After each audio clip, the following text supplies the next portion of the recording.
Welcome to the Focus and Chill podcast, where we discuss productivity tactics that work for neurodivergent individuals. Every episode, we interview guests with lived experience of neurodiversity who also have a solid productivity and habit game, and pass the learnings on to you, our wise and benevolent audience. We're your hosts, Jeremy and Joey. I'm Joey, and I coach creatives to get moving on their most ambitious projects through the power of solid habits and strong focus. I'm also a perpetual student of psychology and perpetually on a quest to a one-armed chin-up. And I'm Jeremy, a neurospicy software developer turned startup founder, building the Focus Bear app to help people with ADHD and autism thrive at work. My cool party trick is leaving parties early so I can get to sleep in time for my 2-hour-long morning routine.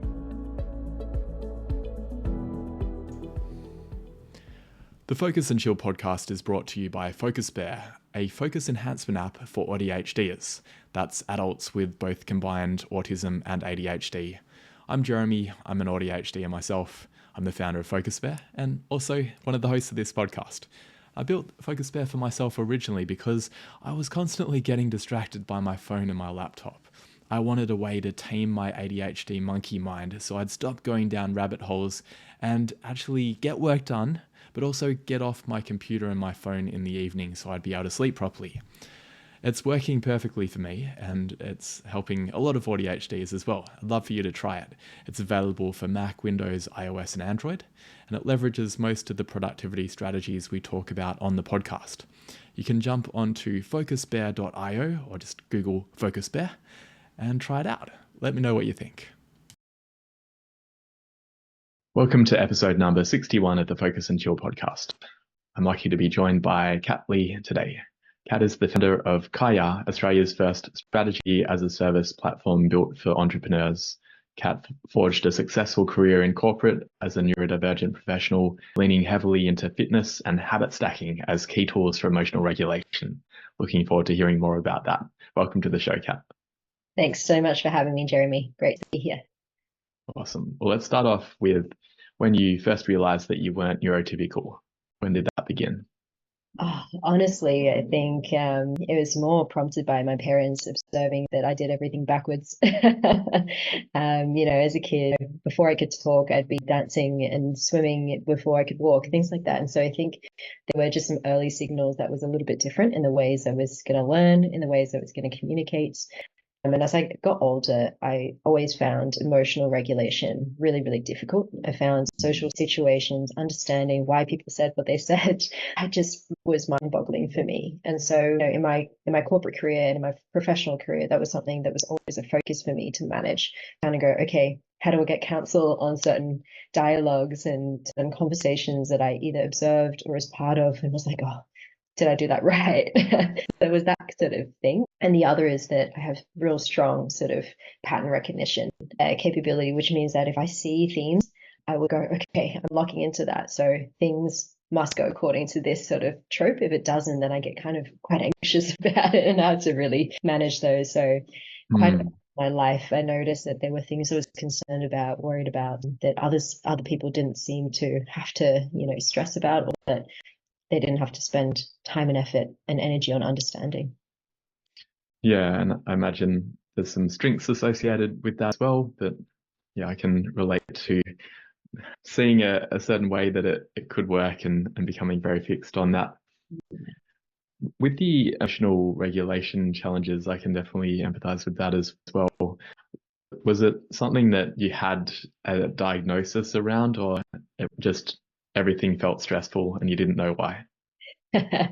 So when I was a teenager, I felt that I was just always out of control. It would be certain triggers, and I noticed that it was around my routine being disrupted, or it was because of what someone said and I couldn't understand why they would have that perspective. And so incomprehension for me was often the catalyst for a really disproportionate emotional reaction to something. I just couldn't control it. And so off the back of that, I did get recommended to do two things. The first was to see a specialist, and the second was actually enroll in a number of different speech and acting classes, and, really leaned into extracurricular activities around sports and dance and things like that. And keeping busy really helped. It really distracted me from trying to get comprehension on things. But yeah, at that point, I got a diagnosis, and it kind of came together both sort of on the depression side of things, because I was struggling to lift my own mood as I didn't understand why I was going through, and then also an early diagnosis on basically Asperger's. At the time, now it's part of the autism spectrum here in Australia, at least I think it's globally as well. But to be told that, hey, you're extremely intelligent, but at the same time, there are parts of you that isn't all that intelligent. And I really struggled with that because I wanted to be, able to control how I was going to react to things. Yeah, spiky skills. When was that you got the Asperger's diagnosis? I think I was 15, 16, around that age. Yeah, and it's funny when somebody gives you a label, you're kind of like, oh, I really grappled with this. I did a lot of research in my own time about what that meant for me and my identity. And I didn't tell anybody about it really in my social circle, to my friends or anything. It was just something I kept really close to myself, because like, oh, what if people looked at me differently? What if they judged me? What if I lost friends? What if I had, had real great aspirations for my career? I was like, what if that's gone and people took away opportunities because they learned about the things that I struggled with? So yeah, that was quite challenging, and I wasn't really open talking to people about my identity and my challenges until really a couple of years ago. It seems to me that, say, when I was a teenager, I didn't get diagnosed at that point, but I feel looking back on the days that autism was a dirty word and there was a lot of stigma associated with it. And there's probably a lot more recognition now of the positive aspects of it compared to back then. Do you find that now that it's a bit easier to talk about it and there's more awareness?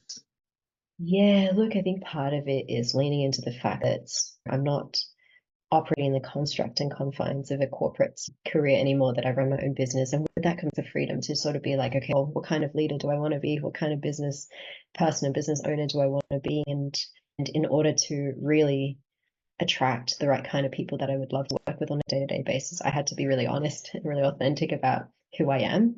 And so as part of that process, or like, you can back yourself a bit more to be like, hey, this is who I am and this is what I'm about, and that's okay. Whereas previously, I think I struggled with that.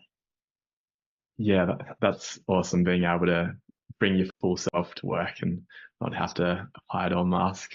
Yeah. Was the corporate stage of your career a lot of that, of having to constrain parts of yourself? Yeah, I think it was the only way to get by, because it's so intense in a lot of ways. And you had the clients that were very demanding. They didn't have space or like empathy for the fact you might need different things and any accommodations or things like that. They just couldn't grapple with it, right? Because they don't think it's their responsibility to have to manage and accommodate for that. And at the same time, it's had a huge amount of fear around how other people react to me and think of my professionalism if I wasn't perfect. And I feel like people, neurodivergent individuals in particular, are pretty self-aware. They know the things that they need to work on, the things that, at least from my observation, at least for me, I was really hard on myself, and then came with it a natural tendency to mask and just pretend I was okay when I was really, really struggling. Yeah, me too. Not a fun time. No. And how about now? It seems like you've now found a space for yourself where you can be authentic. And do you feel like you're leaning more into the strengths? Definitely, as we talked about, the challenges on one hand, but I think comes with it some really innately easy things that other people probably don't have as capability.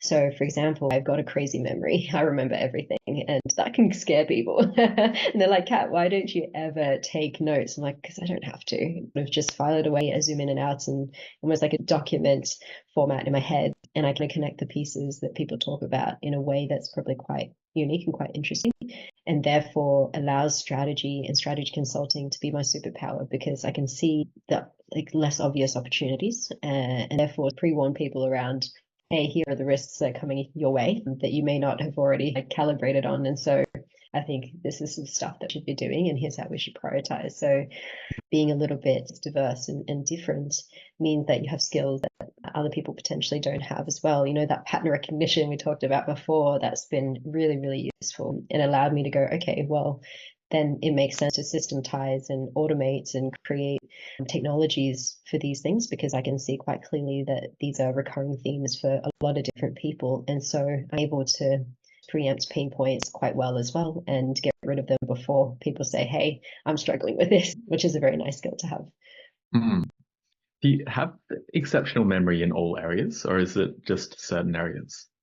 In all areas. Oh, So it gosh. scares people. They'll say something, many years ago, and I remember word for word exactly what they said, and they'll go, wow, how the heck did you remember that? And I was, I don't know, just sit somewhere. Yeah. Amazing. Yeah, I have good memory for certain things that are, say, programming related, but I'm very bad at remembering, or not that great at remembering someone's child's name or little details like that. But it sounds like it would be very helpful in social situations, having exceptional memory there as well. And I can see how the pattern recognition would feed into the consulting. Yeah.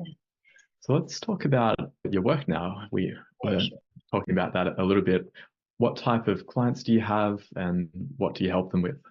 Yeah, sure. So early in my career, I worked with a lot of big companies. And what I realized was that consulting as an industry really wasn't fit for purpose for neurodivergent individuals, definitely, but also all the different types of people that are creating businesses in between the cracks, right? Your small businesses, your family-owned businesses, your startups and scale-ups. These are all people who are trying to find opportunities to do things better.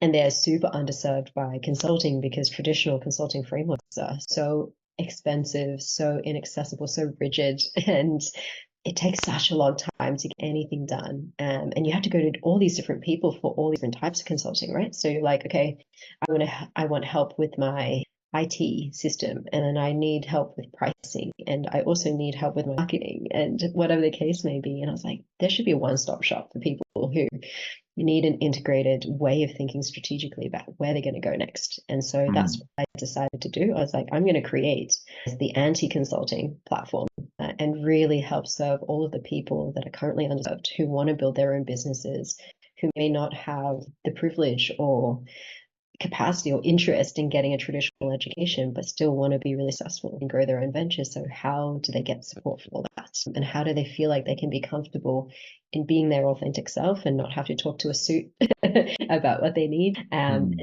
give away all of their revenue in order to make that happen? So yeah, that's why I'm doing what I'm doing. And truthfully, it's made me really happy, because in some ways it's quite selfish, because I'm building something that serves me as well.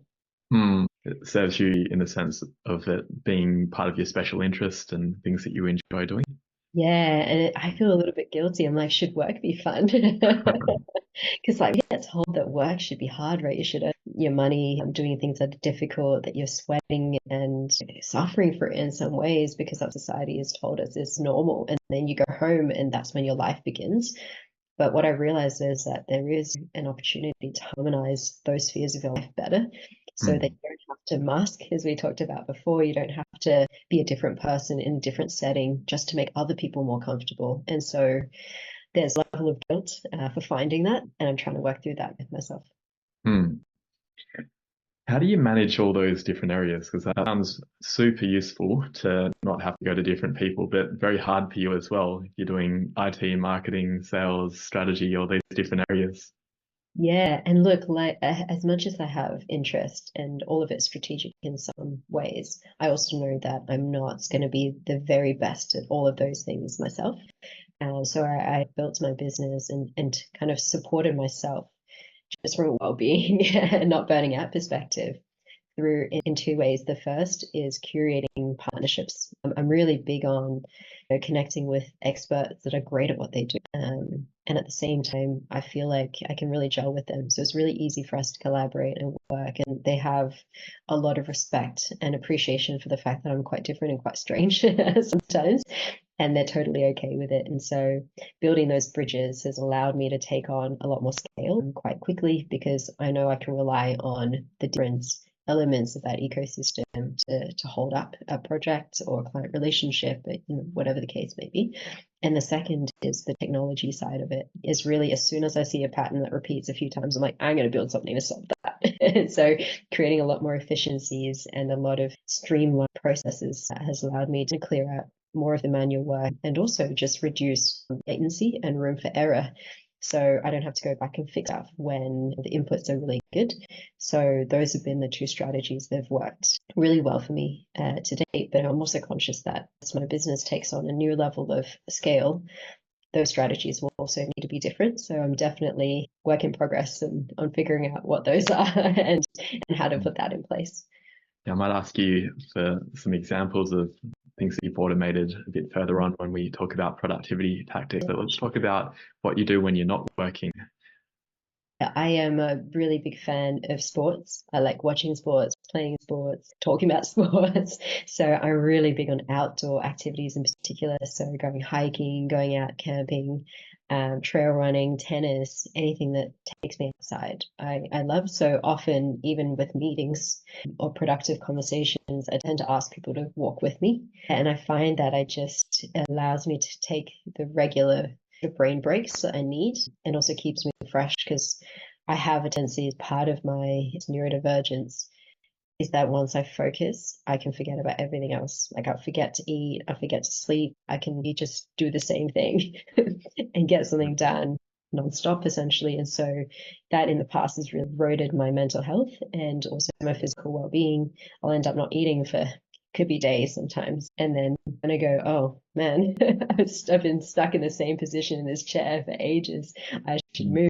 And then with that come emotional dips and stuff. So I try now to be a lot more proactive around getting into nature, getting regular breaks. I live next to a really big park on purpose, so that I'm always able to just get some fresh air when I need it. And then the other thing in my spare time is I like to talk about things outside of work, whether that's, going to meet with mates or my partner, and then we talk about that film, or just anything else other than work, I think is an important,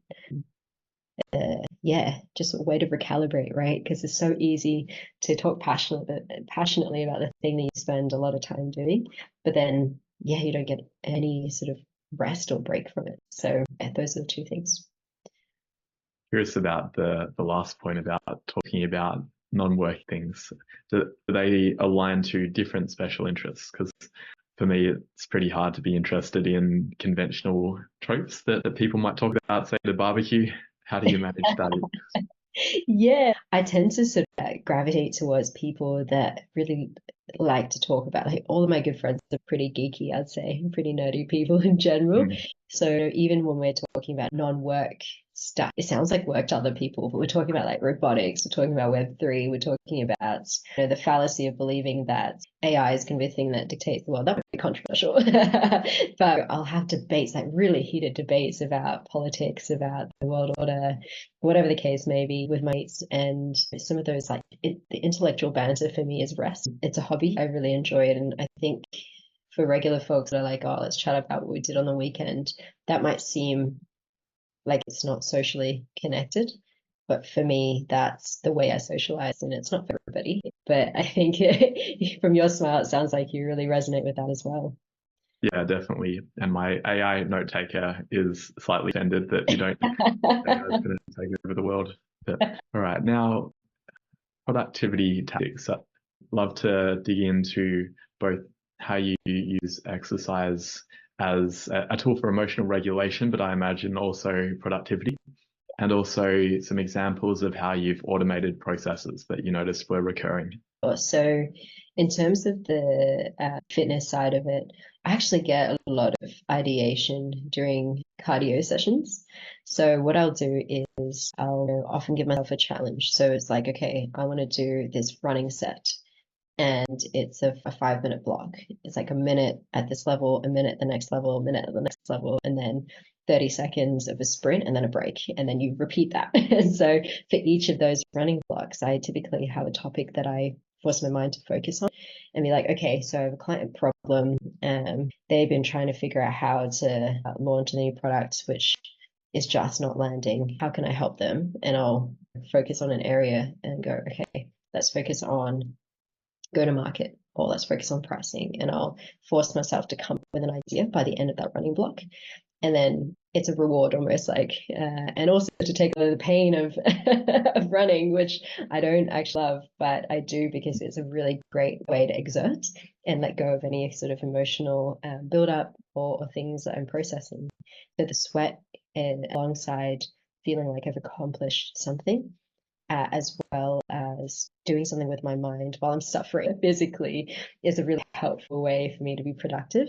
So often by the end of a gym session, I've got like a bunch of action items that have come out of just focus time away from the screen. And in general, I realize that I'm most productive when I'm not actually at the computer building stuff. It's when I'm thinking and processing. And I do find that I have a delay in processing emotional things. So often I'll run through the conversations that I've had and then I'll interrogate it before I go to bed and go, I didn't realize that this was what someone was thinking about. I wonder if that was what they were thinking about. I'm going to ask them tomorrow. So I'm going to do things like that. And it helps me sort of let go of the things that potentially I might have been awkward with or have just reaped in my mind a few times to let it go so that I could wind down for the day. Most people would probably struggle with that approach of doing the cardio sessions and coming up with ideas, because I would struggle with that because I don't have as great a memory, but you don't have to write things down during it. You remember it afterwards. I do something similar, but I have on my running watch, I'd have voice notes, so I'll record things while I'm out for a run. I tend to do it a bit more organically, though. I don't normally go to it with a certain problem. It's more just let the default mode network surface things that might be interesting. But maybe I'll try going for a run with an agenda. I like that idea. How about during the day? Do you ever try doing micro workouts throughout the day? Oh, yeah. Often when I'm stuck, and a lot of the stuckness comes from declines in mood. I find that during the day it's hard for me to maintain steady state positivity. It actually is effort in its work. And so whenever I feel like I've got a drop in energy and mood, I'll do random stuff. I'll do some push-ups, some squats, I'll jog around my coffee table, random stuff like that, jump up and down, and I'll have a big drink of water. One of the things that's a bit strange, and I often do this, is I'll just lie flat on the floor in the middle of the living room with a hard surface underneath my back, and I'd just be like this for maybe like a minute, 2 minutes, and it feels great. Don't know why. It's almost like I spend too much time vertical, so I got to be horizontal to even it out. Doesn't make a lot of sense, and I don't know if there's any science behind it, but I find that that sort of reset for my body often helps. And then I also prefer to the dark, actually, when I'm not in the sunshine, in natural light. I find artificial lighting really quite overstimulating for me. So on days when I'm particularly tired and I don't get much sleep as a person in general, so if it's been particularly bad the night before, I find that lighting I struggle with a lot. So I'll work in the dark, I'll think in the dark, and that's just what helps me sort of get through the day and not feel like I'm too irritated by all the inputs around me. Is it sort of like a form of meditation? It's a form of self-imposed isolation, and with it comes a little bit of the meditative benefits, because then I get to clear off the noise and I get to be more present because I'm not then being, impeded by all of these things that are out of my control. Yeah. So I put big headphones in, close all the blinds, shut the door, and it's just like a reprieve from everything else that's happening. Okay. So the darkness is the reprieve. I was thinking about the lying on a flat surface. That too. Are you paying attention to your breath and things like that? Not sure what you do, you just lie there and look at the ceiling. That's it. And it's a bit odd probably, but I find that my brain's often so busy. And so if I focus on a single point on the ceiling or the wall and just stare at that, it lets me just recollect myself a bit. And the feeling of your body touching across a big surface for me is really calming. And so that helps as well. Interesting. Have you ever tried weighted blankets? I've heard people say they work. No, I don't have one myself and I've never tried it. Do you recommend it? I haven't really used it myself either, but I'm just thinking about what you just said there, that maybe it's a form of deep pressure when you're lying on the hard surface. So I sometimes do that too. I don't lie on the floor directly, but I lie on a yoga mat, which is very supportive. And it's all right for maybe up to 10 minutes. And then I feel like my back starts hurting at that point. Any other productivity tactics that tried or maybe ones that other people have said should work but actually haven't worked? The big one for me is journaling and writing things down and crossing them off. And as you can tell by the way my brain works, notation doesn't work for me. I just find it irritating because it's not what I need for my own brain. And so it becomes almost like a chore. I'm writing it down for the sake of writing it down as opposed to actually needing it. So that's one that hasn't worked for me. Another one is people are leveraging all kinds of, again, I'm kind of ragging on AI, so apologies. Right.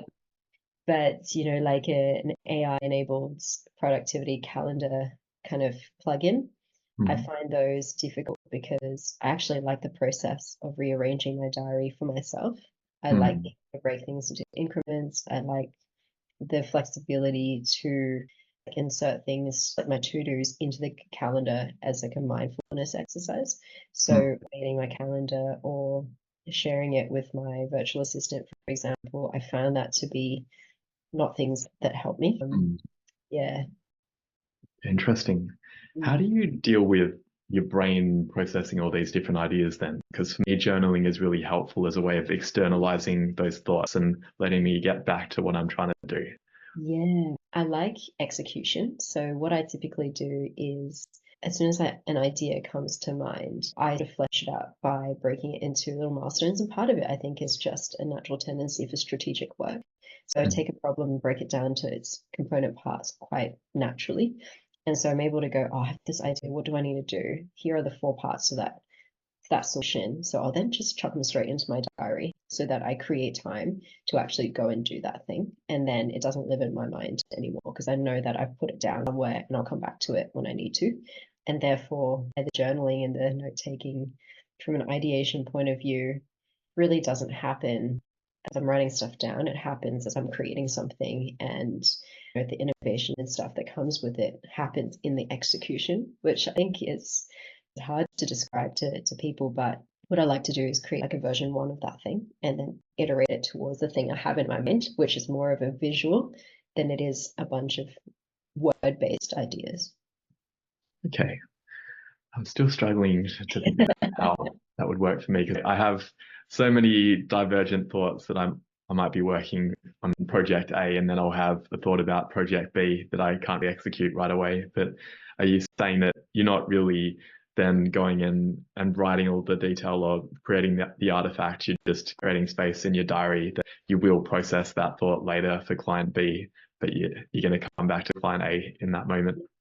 I guess in some ways I can segment, like compartmentalize in some ways. I know that in the back of my head, in the subconscious somewhere, it's processing and turning over an idea and it's building what will become the thing I execute on in the background. Foreground, I'm focusing on the thing that I'm currently doing, and I don't really tend to get too distracted by multiple channels of ideas because for me, I force it to be linear. So they're like blocks that I know will come, and I've scheduled it somewhere to think about, which is probably not normal, I guess. So yeah, like I don't take notes, as you can see. Like I just have my mouse and my keyboard. Yeah, that's Awesome. Well, speaking of scheduling, I'm going to schedule a break right now and yeah, we'll be back in a minute or two. sounds good. Hi there, Focus and Chillers. Are you ready to supercharge your knowledge in the realms of creativity, tech, and psychology? Come check out my fortnightly newsletter. In each edition, you'll get quick wins and actionable takeaways that you can put into practice right away. If this sounds like you, I'd love to have you as a reader. Subscribe for your fortnightly dose of insights. The link is in the show notes. And now, let's get back to the show. All right, we're back from our break, feeling refreshed. And let's now talk about some more detail about managing communication with neurotypical folks. You touched on that earlier, talking about in your corporate days that the corporate people around you didn't really have much appetite for empathy or patience. How do you deal with that? Look, one of the biggest strategies I had was really positive self-talk. I've really had to enforce on myself. The negativity is pretty natural. And so I had to really create space ahead of, say, like a workshop or a presentation or just general socialization around the office, in office days.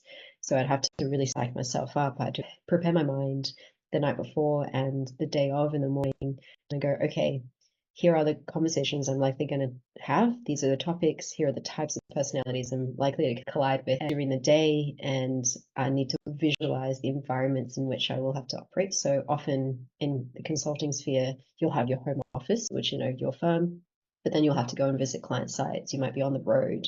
You might be on the road with your team, sometimes by yourself. And within the context of a workshop or a meeting, there could be multiple stakeholders at any given time.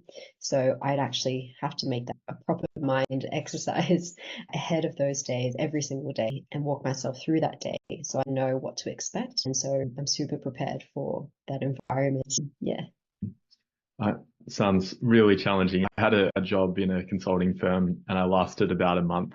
They ended up firing me because they didn't think I'd be able to do that sort of mental gymnastics and the preparation involved. I find it hard even just dealing with the same people.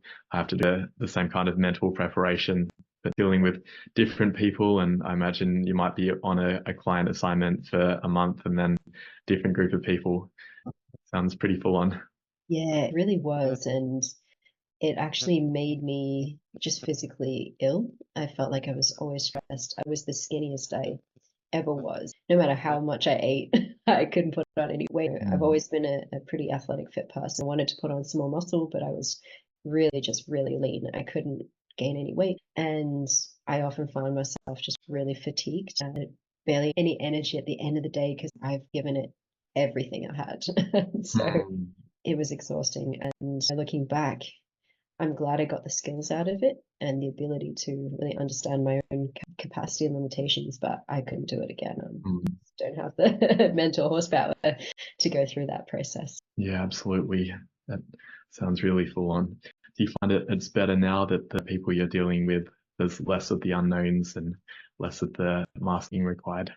Yeah, so from a team member perspective and strategic partners that I work with, a lot of them are great friends of mine now, just by virtue of, being able to choose who you work with and building that sort of connection. A lot of the people I do work with are actually neurodivergent in some shape or form, and that sort of shared empathy and sympathy sometimes is really helpful.